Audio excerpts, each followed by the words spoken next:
So hello guys, तो ये आपकी करंट अफेयर्स की रिवीजन वाली क्लास है और आज के इस वीडियो में बहुत ही महत्वपूर्ण प्रश्नों का हम रिवीजन करेंगे। तो चलिए स्टार्ट करते हैं फिर बिना टाइम वेस्ट करे। तो इस प्रश्न में आपसे पूछ रहे हैं अभी हाल ही में किस आर्टिफिशियल इंटेलिजेंस ने प्रधानमंत्री नरेंद्र मोदी के भाषणों का भारतीय भाषाओं में अनुवाद किया। तो आंसर होगा भाषिणी एआई।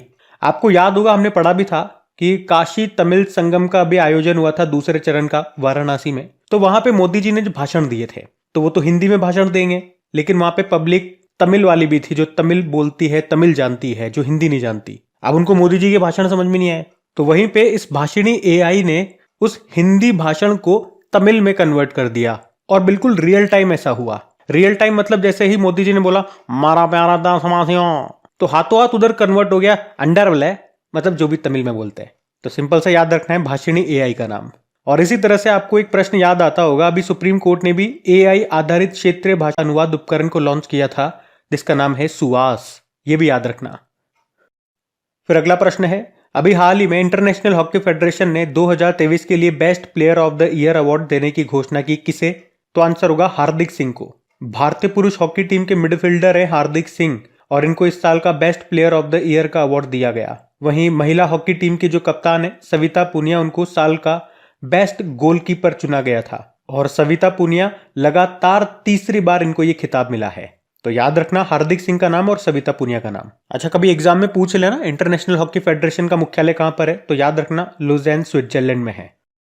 फिर अगला प्रश्न है, अभी जल महोत्सव 2023 का आयोजन कहां पे हुआ? मध्य प्रदेश में हुआ।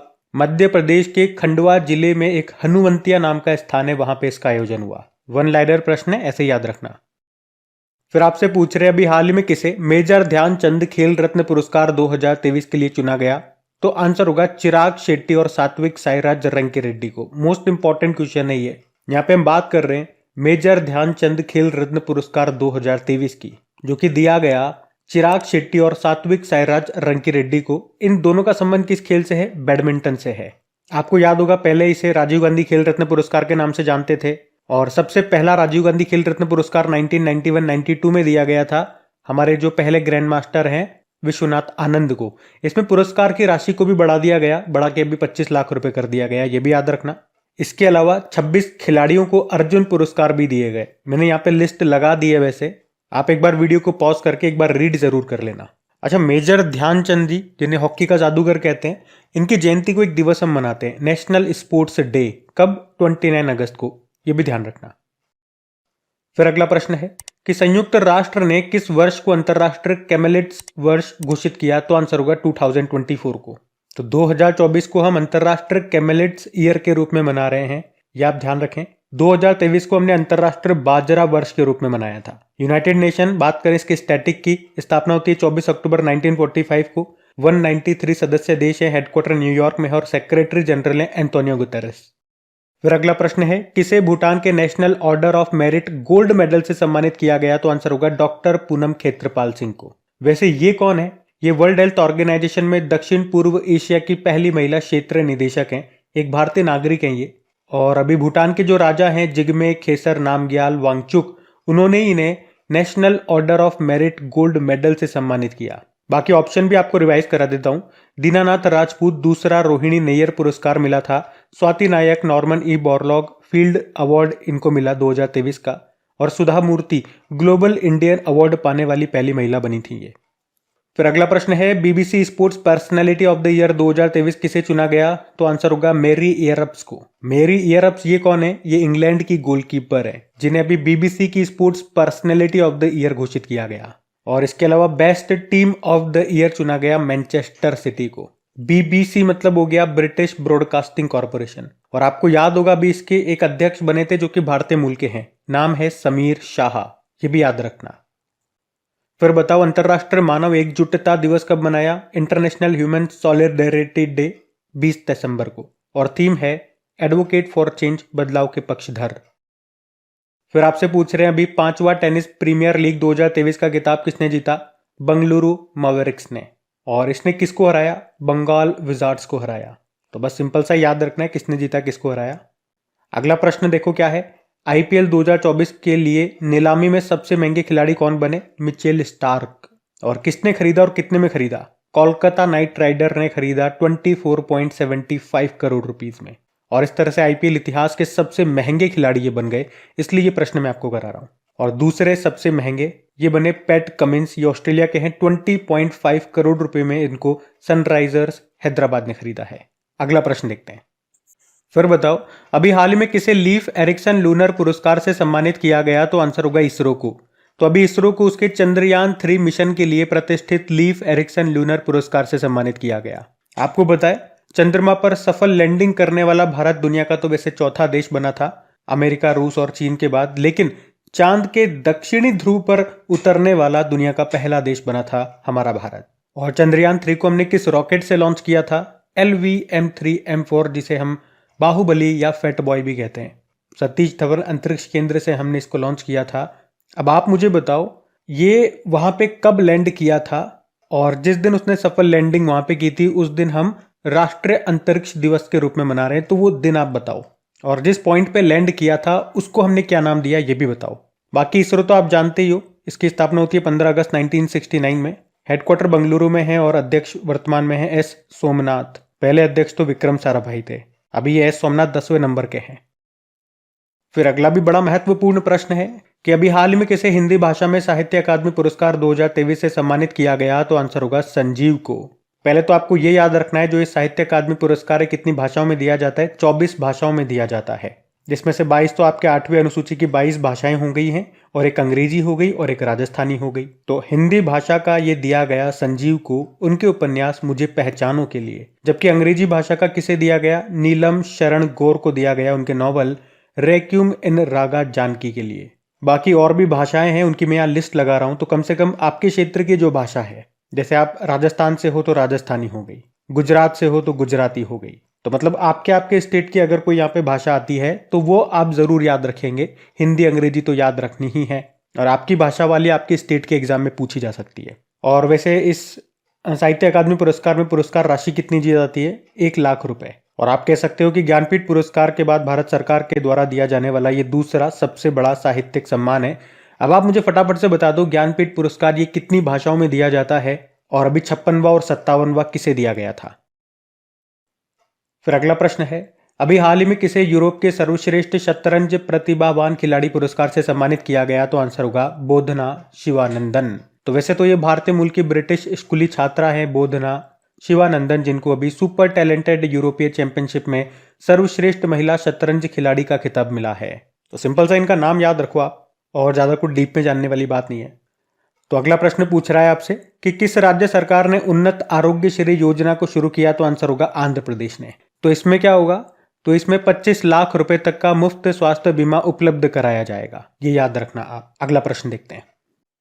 फिर अगला प्रश्न क्या है, अभी संसद के द्वारा पारित राष्ट्रीय दूरसंचार विधेयक 2023 ये किस कानून को प्रतिस्थापित रिप्लेस करेगा? तो आंसर होगा भारतीय टेलीग्राफ अधिनियम 1885। तो अभी संसद ने ये राष्ट्रीय दूरसंचार विधेयक नेशनल टेलीकॉम बिल 2023 को पारित कर दिया, और इसे संसद में पेश किसने किया था? हमारे जो आईटी मंत्री हैं अश्विनी वैष्णव ने। और ये कानून किसको रिप्लेस करेगा? याद रखना, भारतीय टेलीग्राफ अधिनियम 1885 को। मतलब आप कह सकते हो 138 साल पुराने कानून की ये जगह लेगा, इसकी जगह नया कानून आएगा। और इसमें 2-3 मुख्य बातें मैंने आपको बताई थी। अब आप फर्जी सिम नहीं ले सकोगे, फर्जी सिम का इस्तेमाल बंद हो जाएगा। अगर कोई करता हुआ पाया गया तो 3 साल की जेल होगी और 50 लाख रुपए तक का जुर्माना हो सकता है। और अगर ऐसी कोई इमरजेंसी कंडीशन आती है तो सरकार मोबाइल सेवा को और नेटवर्क को बैन कर देगी। और जो ओटीटी प्लेटफॉर्म्स होते हैं जिन पे आप सीरीज वगैरह मूवीज वगैरह देखते हो, ओटीटी मतलब होता है ओवर द टॉप, तो ओटीटी प्लेटफॉर्म हो गए, इंटरनेट कॉलिंग हो गए और मैसेजेस वगैरह जैसे व्हाट्सएप, टेलीग्राफ वगैरह, इन सेवाओं को टेलीकॉम से बाहर कर दिया गया है। ये भी थोड़ा सा ध्यान रखना। फिर आपसे पूछ रहे हैं राजस्थान विधानसभा के अध्यक्ष कौन बने? तो आंसर होगा वासुदेव देवनानी। उसके अलावा मैं और भी बता दूं, अभी जैसे छत्तीसगढ़ विधानसभा के अध्यक्ष बने थे, स्पीकर बने थे रमन सिंह, और मध्य प्रदेश विधानसभा के बने थे नरेंद्र सिंह तोमर। वैसे आप जानते हो 5 राज्यों में विधानसभा चुनाव हुए थे। मैं पांचों एक बार फिर से रिवाइज करा दूं क्या आपको? चलो कर लेते हैं। मिजोरम में जो मुख्यमंत्री बने वो लाल दुहोमा उनका नाम है। वहीं की एक लोकल पार्टी है जोरम पीपुल्स मूवमेंट पार्टी, वहीं के बंदे हैं ये। छत्तीसगढ़, मध्य प्रदेश और राजस्थान तीनों में बीजेपी आई है। छत्तीसगढ़ के बने हैं मुख्यमंत्री विष्णु देव साय, और मध्य प्रदेश के मोहन यादव बने, और राजस्थान में भजन लाल शर्मा। और तेलंगाना में कांग्रेस सरकार आई है, मुख्यमंत्री बने रेवंत रेड्डी। ध्यान रखना ये। फिर बताओ राष्ट्रीय उपभोक्ता दिवस कब मनाया गया? तो आंसर होगा 24 दिसंबर को मनाते हैं नेशनल कंज्यूमर राइट डे के रूप में, जिसे राष्ट्रीय उपभोक्ता दिवस या भारतीय ग्राहक दिवस भी बोलते हैं। वैसे एक वर्ल्ड कंज्यूमर राइट डे भी होता है, वो भी याद रखना, वो हम 15 मार्च को मनाते हैं। फिर आपसे पूछ रहे अभी केंद्रीय गृह मंत्री अमित शाह, इन्होंने देश के पहले साइबर सुरक्षा केंद्र का उद्घाटन किया था। कहां पे? चंडीगढ़ में। ये भी अच्छा प्रश्न है, इसको भी ध्यान रखना। फिर अगला प्रश्न पूछ रहे हैं अभी किस राज्य ने मिशन इन्वेस्टिगेशन @ 75 डेज नाम से पहल शुरू की? तो आंसर होगा बिहार ने।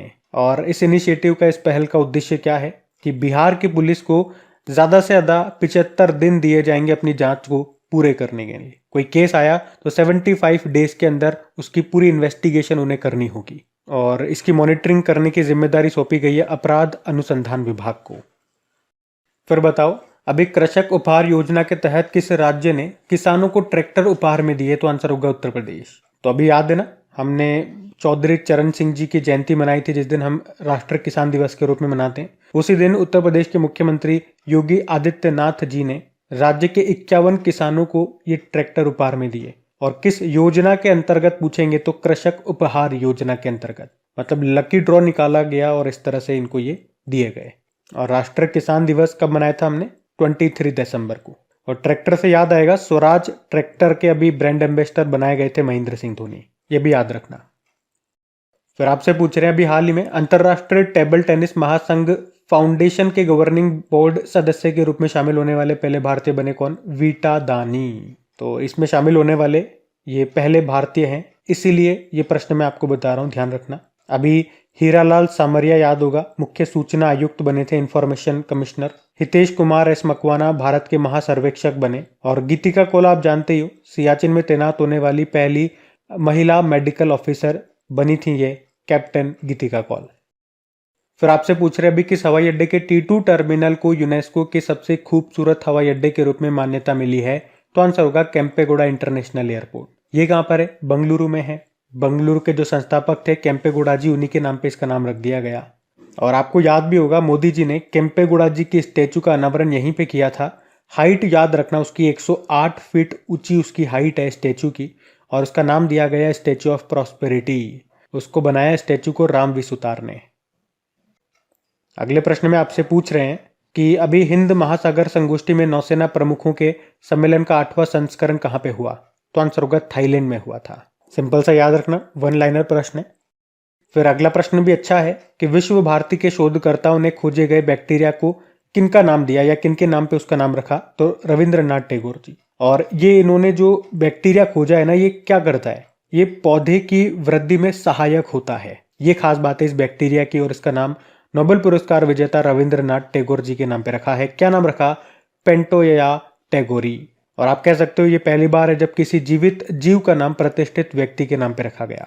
रविंद्रनाथ टैगोर जी से आपको क्या बताऊं, एक तो ये याद रख लो कि 1913 में गीतांजलि के लिए साहित्य का नोबेल पुरस्कार इनको मिला था, और ये पहले गैर यूरोपीय थे जिनको साहित्य का नोबेल पुरस्कार मिला था। उनको वैसे ब्रिटिश सरकार ने नाइटहुड की उपाधि भी दी थी, लेकिन फिर 1919 में जो जलियांवाला बाग हत्याकांड हुआ था उसके विरोध में उन्होंने उसको लौटा दिया था। और आप ये भी जान लो कि स्वामी विवेकानंद जी के बाद वे दूसरे व्यक्ति थे जिन्होंने विश्व धर्म संसद को 2 बार संबोधित किया था। और अभी करंट अफेयर से ही इनका नाम मैं आपको जोड़ के बताऊं तो अभी रविन्द्रनाथ टैगोर पुरस्कार मिला था सुकृता पॉल कुमार को उनके उपन्यास salt and paper selected poems के लिए। तो गाइज ये थी आज की हमारी रिवीजन वाली क्लास। उम्मीद करूंगा आपको पसंद आई होगी। बताना कैसी लगी और आपका स्कोर क्या रहा, अगर आपने स्कोर निकाला तो कितने प्रश्न राइट गए, कितने गलत गए। और एक सीधी सच्ची सी बात कहूंगा, बिना बातों को घुमाए, अगर वीडियो से आपको हेल्प मिलती है तो प्लीज इस वीडियो को, और मुझे भी आपकी हेल्प की जरूरत है, प्लीज वीडियोस को शेयर जरूर कीजिए, अपने दोस्तों के साथ में कीजिए, या अगर कोई स्टडी ग्रुप से आप जुड़े हुए हैं तो वहां पे इस वीडियो को एक बार शेयर जरूर कीजिए। इतना आप कर सकते हैं, इसलिए मैं आपको बोल रहा हूँ। अक्टूबर के बाद आप मुझसे बोलते थे कि रिवीजन वाली वीडियो स्टार्ट कीजिए, मैं नहीं कर पाया। मैंने आपको कारण भी बताया था क्या दिक्कत हो गई थी मेरे साथ। तो अगर मैं कर सकता तो मैं जरूर करता। तो मैं आपको वही काम के लिए बोल रहा हूँ जो आप कर सकते हो, क्योंकि इन वीडियोस को अगर रेस्पॉन्स मिलेगा तो मुझे भी इन्हें बनाने में मजा आएगा, लेकिन अगर रेस्पॉन्स नहीं मिलेगा तो फिर मैं इनको क्यों बनाऊंगा, आप ही बताओ। मैं अपनी दूसरी चीजों का टाइम कट कर करके यहाँ पे दे रहा हूँ, मेरे पास टाइम नहीं है फिर भी। तो अब आपकी ये जिम्मेदारी बनती है कम से कम अपने लोगों तक तो इसको पहुंचाओ। उम्मीद करूंगा वीडियो को तो आपने लाइक कर ही दिया होगा। और आप मुझे निराश नहीं करेंगे, इसे शेयर डेली करेंगे। बस आज के लिए काफ़ी है। Thank you.